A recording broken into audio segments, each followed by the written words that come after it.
Welcome to Successfully Ambiguous. I'm Christine Brooks Castillo.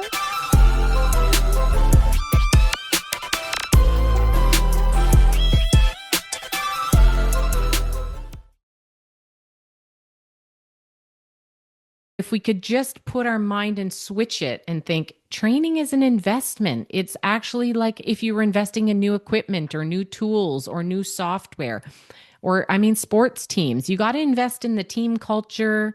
You got to invest in the training and the conditioning before you're going to get anything out of anybody. And you're never going to win unless you're actually investing in this first. So that's a bit of a mind shift that has to shift for leaders.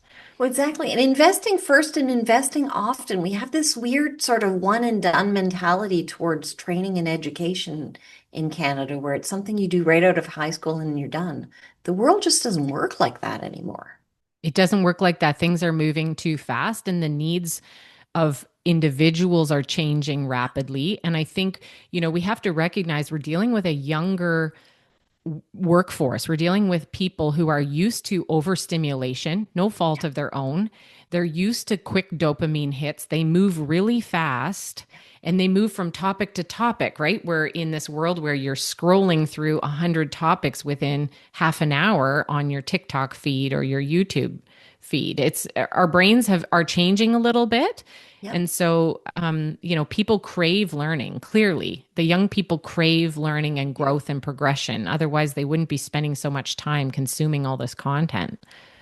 They do, but I think we need to curate the content for them and give them the ability to, learn something, apply it, practice it, get some coaching, and then go back.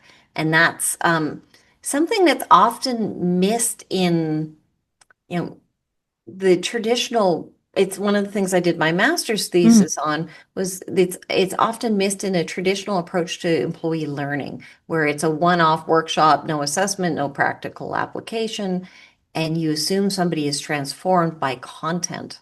that's not true. Exactly. In a world Yeah. of content, we have content. We need is the curation and the practice. Well, I'd love to share my formula for trades or manufacturing based training because I think this is what's crucial right now.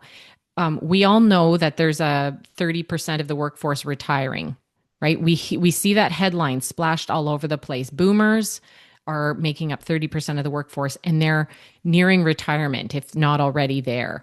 And so we're dealing with this gap. We've got a skilled trades shortage. Well, we don't have the luxury of 15 years to be able to cultivate some new high school graduate into a productive member of a crew or a team. We actually have to get people learning faster. So, my goal is how do we shorten that time from new to competent and productive on your crew? How do we shorten that duration? And so, I do have a few ideas. Do you mind if I share? I would love you to share. Okay, one of the keys is we need to focus on upskilling. Now I'm going to pick a carpentry company, all right? Just so that we have Mhm. an image in our mind. Carpentry, let's say new build. One of Yeah. the things that can help take somebody from new and unskilled to skilled in a short amount of time. Let's just say you want to train a framer to be able to be Mhm. proficient in 18 months and to be able to handle a crew. How do we get somebody proficient at framing and can supervise a crew in 18 months? That may feel like a pipe dream. Okay, let's take the concept of deliberate practice, which for me is core to my training methodology. I was a music teacher. All of it comes down to practicing specific skills repetitively. It's Yes. no good if you frame a wall one week and then you don't frame a wall again for 4 weeks. Well, Okay, you'll that's forget not, it, right? yeah, That's it's just not not the way adults embedding, learn. right? It's not embedding that learning into your brain because our brains are meant to automate. I'm speaking to the choir because you're in education. You know how brains work, but our brains are meant to do something frequently so that it can start to automate and learn from itself and get, shortcuts. That's what our brains want to do. So we need to condense the learning into a shorter amount of time so that they get more frequent practice of the same thing until it becomes automated. So, for example, you might have an 18-month training pathway for a framer. It could just be a daily 3 exercises that someone has to do within an hour, or some sort of an intention that has to be done daily. So let's say week 1 is accuracy and cutting. Week 2 is hammering that nail really straight. Week 3 is cutting angles. I'm just making this up on the fly. No, but week 4 is working as a team to build that wall quickly and straight. Week 5 is standing up that wall. The next week might be only building floors. Another week might be only framing roofs. Like, you literally have to condense it so that it's intentional practice, and isolating the skill set and giving your worker a plan. Hey, this is your 18-month training plan. And we're going to try and hit most of it on the site, but some of it you're going to have to come back to the shop, and we're going to be working on some skill practice for an hour at the end of the day in the shop. You'll get paid for it, but it's like, this is, you could have scoreboards, and there's lots of ideas for how to make this fun and engage, but this is what's needed. Well, and fun and engaging is so important. I honestly think people learn much better when they've engaged a sense of play, because then you're open and receptive to new ideas. Whereas I'd like to believe that all education understands the need for continuous repetition and deliberate introduction of skills, and also introduction of context of why are you learning these skills? How is this applicable to you? But I don't see that in practice sometimes. So I love your approach to this, and I can see the music training coming out as well, right? You practice your chords, and then you might go to your scales. And you learn these things deliberately over time to put it together for a full piece.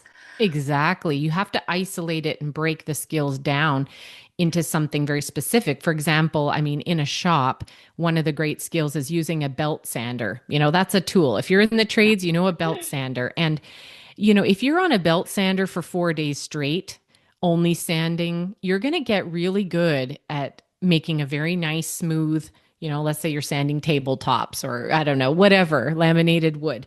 It's important. You have to spend a dedicated amount of time practicing something. And, I've seen this work out in companies, but a lot of companies don't have these kind of training pathways. It's ad hoc. You get attached or sent to mentor with a journey person, and you're kind of at the whim of whatever the jobs are.